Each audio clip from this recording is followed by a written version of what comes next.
Ari, aquí. Hey. ¿Por qué estás enojada, Ari? ¿Ya nos vamos, Ari? Pues ahí, ponte dichis. Dichis. Mira, mami. Hey. Así, sonríe así. Eso.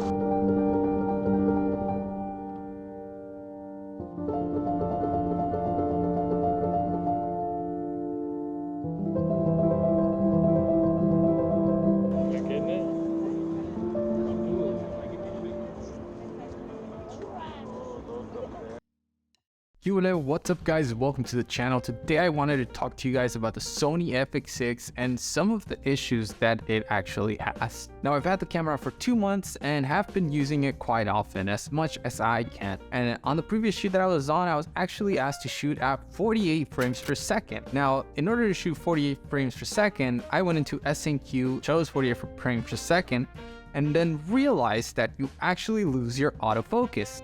Now it turns out that Sony's base rate frame rates or so, it has to be divided by a certain thing. I don't understand that. I have to look it up again, but it means that certain frame rates will lose autofocus. So not only do you lose the S&Q audio, which many of you already know, but be careful because some frame rates lose autofocus, and that's kind of the whole point of the Sony FX6. Now, as you may know, this can shoot up to 4K at 120 frames per second. But if you want audio, you can only go up to 59 frames per second, and that is going through the whole menu and changing your whole base rate. It does not allow you to shoot 120 frames per second with audio, and of course, any S&Q thing will cut audio. Which reminds me of another shoot that I was on, and I was running audio, and all of a sudden I had no audio because the S&Q button was pressed while I went to the restroom by the director. But it's all good because that is the whole point of why you should test your cameras as much as you can before you go out shooting. A camera offers 240 frames per second, and that is insane. Like, I was literally using it, we were shooting some guns, you could see the bullets flying super slow motion, and it looks so freaking cool, but it's only 1080, so you have to lose your 4K, you have to be okay shooting at 1080 for it, but nonetheless, it's still a really cool feature to it. Now, one thing that really surprised me is that the FX6 autofocus is not that great. I thought it was gonna be the same or even better than the FX3 or the A7 IV or even the A7 III. Like, there's times where this thing is pointing at somebody and it's just blurred. It doesn't know what it's looking at, which totally baffles me because this is a $6,000 camera. Like, this thing should be like so good at autofocus and with its latest update and everything, but it's not.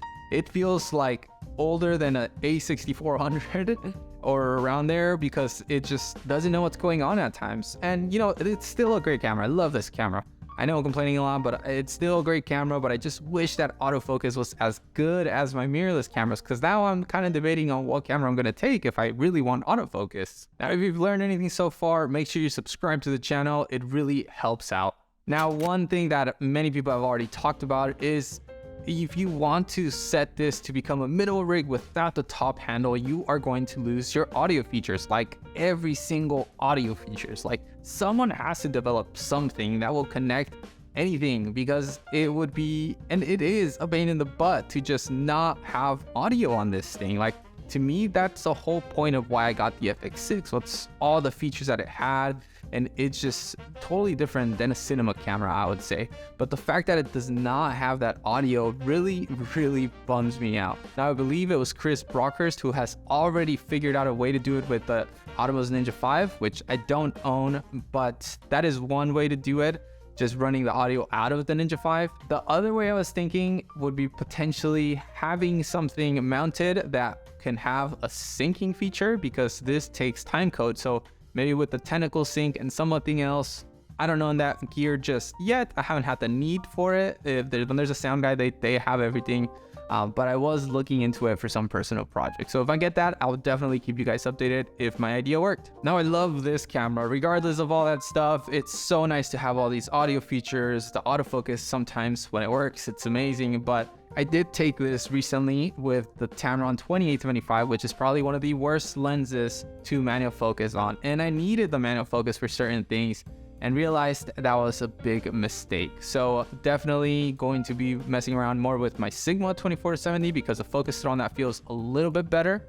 But that is definitely one thing, and that's my mistake. I should have just tested it out more on the autofocus. Now for the price of this, the fact that it has autofocus, even though it's not the greatest, it is by far better than probably any cinema camera. I've messed with the Komodos, which is still technically beta, but the Komodos is just really bad. Like, it has to be literally straight on. It won't track anything, it won't find the face, it won't find any of those things, and that can be very handy on the Sony FX6. Now, the fact that it takes timecode is so nice because on productions, that tends to be a necessity, especially if there's a sound guy and, you know, taking some boom or some other audio for syncing purposes.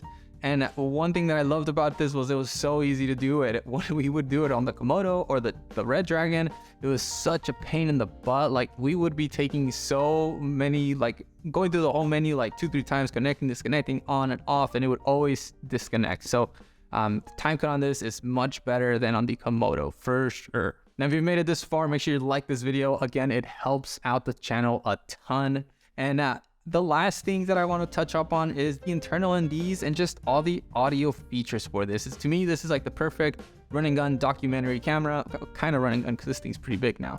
But the fact that it has all the audio features that other cinema cameras don't have, the fact that it has internal NDs, the fact that it has some form of decent autofocus compared to other systems. Maybe the C70, you know, can compare to this.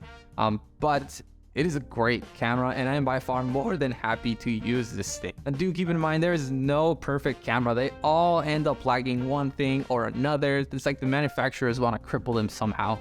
Now, I wish they come up with some updates to fix some of those features if it was possible, or someone comes up with that. Even if they just had that upgrade for the audio feature, that would just surpass this camera and really make it an amazing run and gun camera. But again, there's no perfect camera. They all lack something, and this is the best camera in my opinion for a one-man band, for a run and gun, for someone that doesn't want to hire a first AC, or, you know, it's not in the budget, of course, but it's still a great camera. And I figured I'd make this video to share my thoughts on those things that I hadn't seen other people talk about. Now, I do wonder what the next FX6 is going to have. I feel like it's going to be a beast, especially if they upgrade that autofocus on it. But yeah, guys, that's all I have for you guys today. If you guys like this video, make sure you like it, subscribe for future content, and I'll see you on the next one.